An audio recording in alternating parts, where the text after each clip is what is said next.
வணக்கம். குற்ற உணர்ச்சி தேவையா? 100% குற்ற உணர்ச்சி தேவை கிடையாது.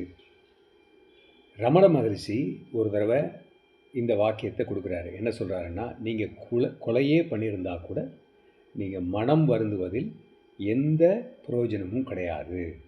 ராமகிருஷ்ணர் அதே தான் சொல்கிறாரு. நான் பாவின்னு நினச்சிட்டு இருந்தால் நீ பாவியாக தான் போவே அப்படின்னு. ஸோ எந்த மகான்களுமே குற்ற உணர்ச்சியை ஆதரிப்பது இல்லை, அணு அளவு கூட ஆதரிப்பது கிடையாது.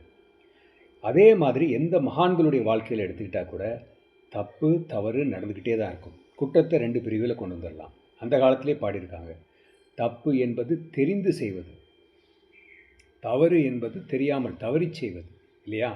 அப்போ இந்த 2 லைஃப்பில் நடந்துக்கிட்டே இருக்கும். நீங்கள் எந்த மகானுடைய வாழ்க்கையில் எடுத்துக்கிட்டாலும் இதை பார்க்க முடியும். அப்போது நாம் செய்ய வேண்டியது ஒன்று தான்.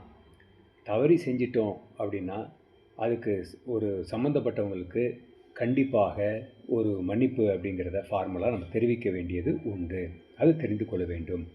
அதே மாதிரி தப்பு அப்படிங்கிறது தெரிந்து செய்த அந்த விஷயத்தை கொஞ்சம் யோசித்து பார்த்து எதனால் நாம் அதை பண்ணோம், அந்த பிரத்தியாருடைய மேலே நமக்கு மரியாதை கம்மியாக இருந்ததுனாலா, நமக்கு கீழே அவங்க இருக்கிறதுனாலையா, எந்த காரணத்தினால அந்த தப்பை பண்ணோங்கிறத கொஞ்சம் யோசித்து பார்த்து அதை திருத்தி கொள்ள வேண்டும்.